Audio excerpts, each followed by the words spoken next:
Hi, this is compiling Python, turning white space into syntax. This is a Python subset compiler. My name is Jeffrey Deng. This is for CMPE 152, section 1 by Bhaskar. So why Python? I chose Python specifically because it presents a unique challenge that most compilers don't face. In languages like C++ or Java, we use curly braces to define code blocks, and in the compiler, we can completely ignore white space. You can format your code however you'd like, as long as you use the curly braces. But Python is different.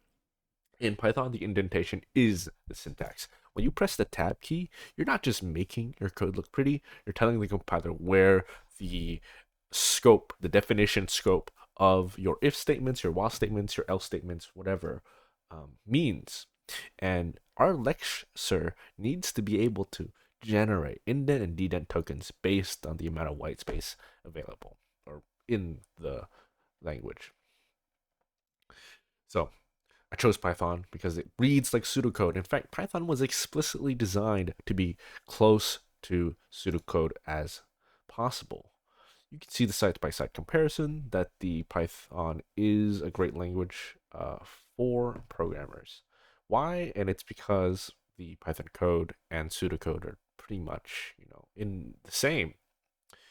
And then, unlike C++ or Java, you can see that we need the tab spaces. There's no curly braces. There's no semicolons. There's nothing like that.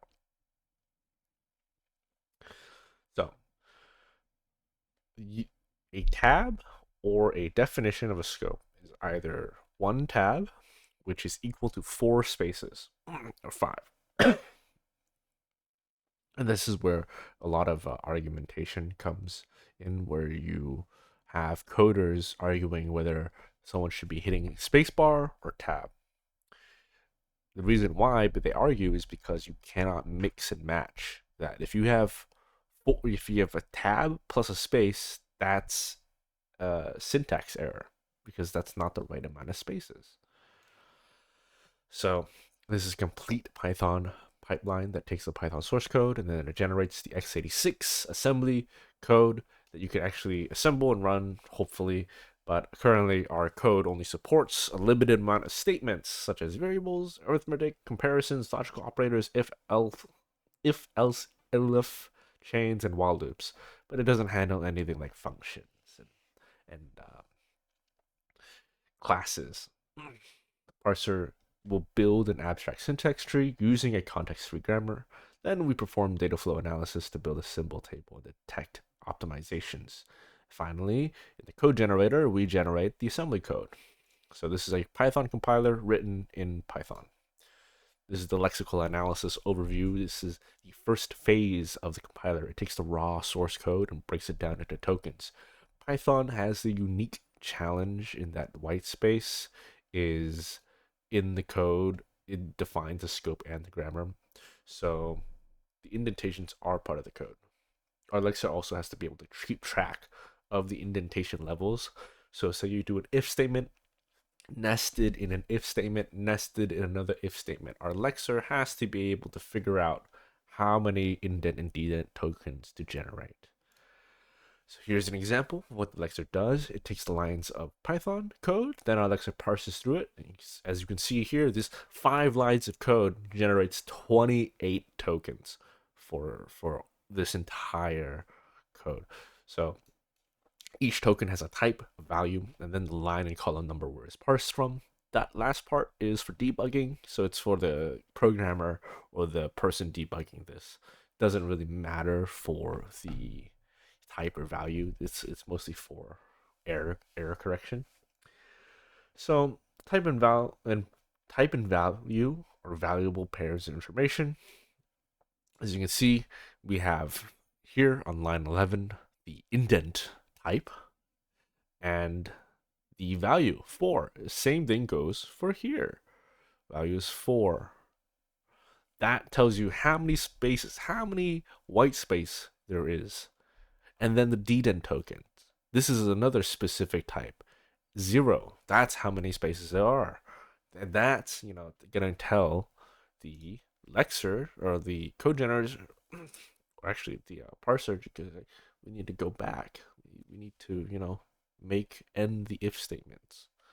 So here's our token classifications here.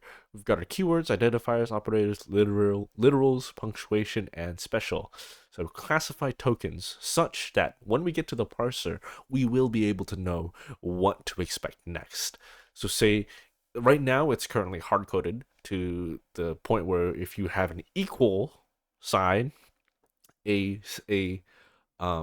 operator, arithmetic operator, so equals something, it's going to expect something on the other side. You can't leave it empty.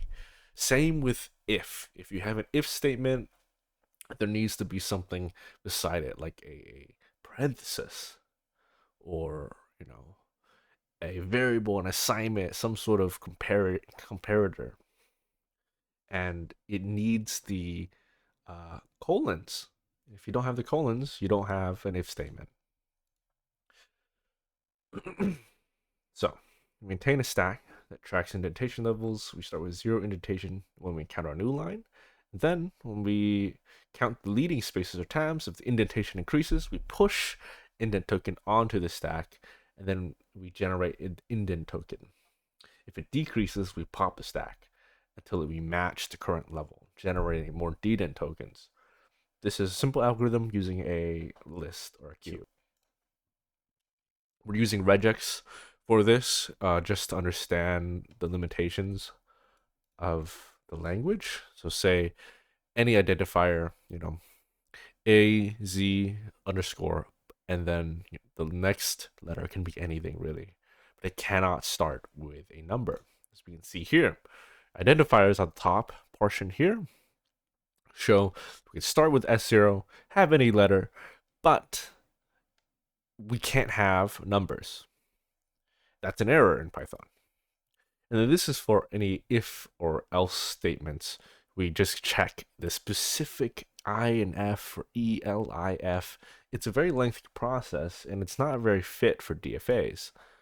So, same thing for numbers. We have 0 to 9, 0 to 9, self loop, integer, decimal. We turn that into a float. And so here are the limitations. They can't recognize keywords or identifiers or numbers. I mean, they can, but if they can't recognize dedent or indent tokens, and honestly, the if and else if statements are such long DFAs with only one endpoint. So this is why we need a CFG, context-free grammar. So using a CFG to define the valid syntax of the Python subset, we can check the grammar of the code. These are the production rules of the parser. It understands the code as a set of terminals and non-terminals. Terminals are the tokens from the lexer, whereas the non-terminals are abstracts that our rules need to define more on. So the CFG translates the Python grammar structure. And this is the parse tree.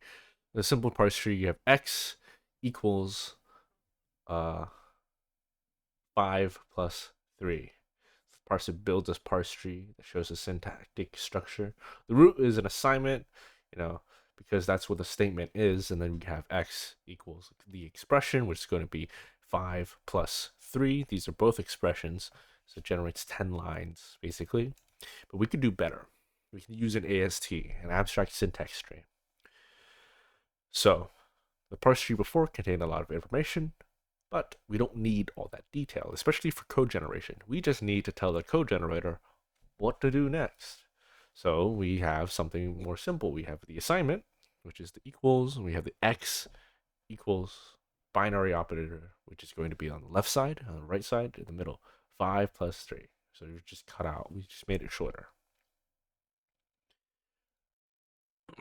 But before we go into code generation, let's discuss some grammar optimization using normal forms. Chomsky normal form requires every production to be in either a non-terminal or a single terminal. This creates a binary tree structure, but it allows for a left recursion problem.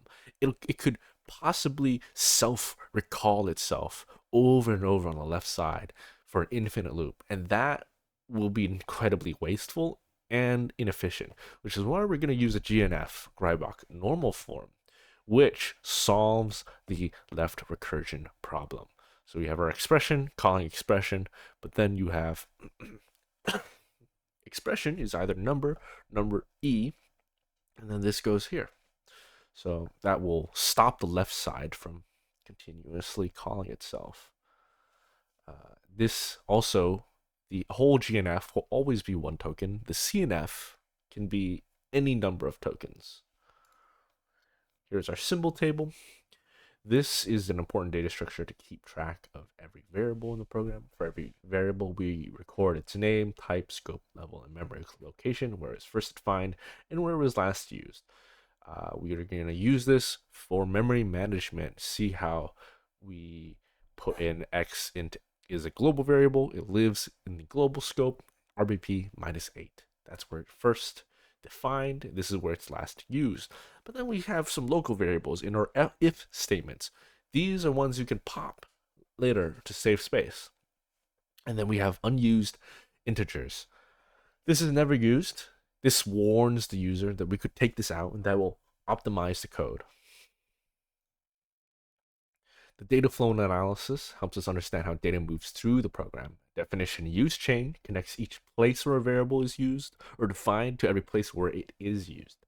So looking at variable z, it's used multiple times, so we could keep that and register for faster access. Whereas dead code could be eliminated, and some code could just have a short-lived range where used once, never again.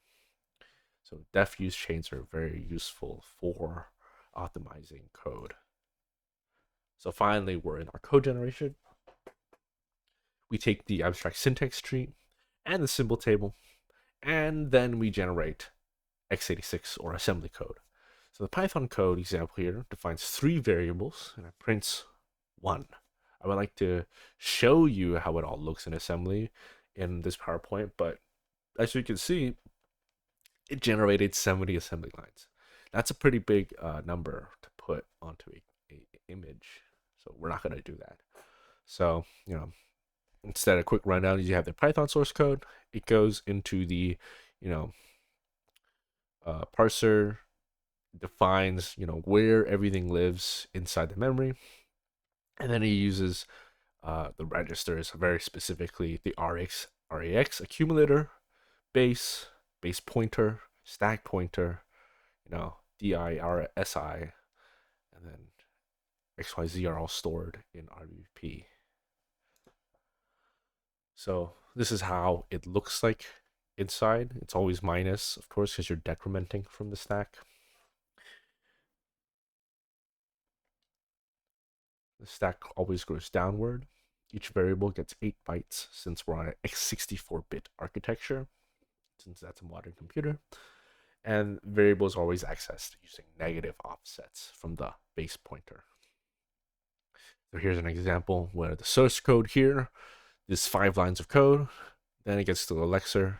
You generate 28 tokens, whole bunch of stuff here. And then finally, we're in the parser. The parser takes the tokens, and then it tries to construct a more easily read tree for the code generator to parse through and kind of understand the instructions. And we have a symbol table to understand where the memory should be. So in our data segment, this is our assembly code. This is our data segment. This is our if statement here. You can see if move RAX, jump if equal to, else 1. Or jump into the end of if. So this is our else statement right here. So for our conclusion, in summary, this project builds a Elixir that breaks code into tokens by reading the source code, character by character, a parser to check through the structure of the code using the tokens, and builds a tree from that parsed code if it's valid. The symbol table is the database of every variable for debugging and optimizing code. Then the code generator uses the Elixir and parser. It walks through the tree made by the parser to produce a list of its assembly instructions. So the code doesn't use any complex data structures for optimizations. It only uses a list, a stack, and a tree, and a dictionary. And these are all implemented by the Python libraries. So here's a list of what we didn't implement, such as functions, more data structures, more types. I didn't implement floats or type matching. I didn't implement any dead code removal or optimization, or advanced string features or bools. So, this is not the most optimized compiler, nor is it the most functioning one. So it also uses registers, which is slower than the stack. But that's it. So thank you for listening, and the demo is up next.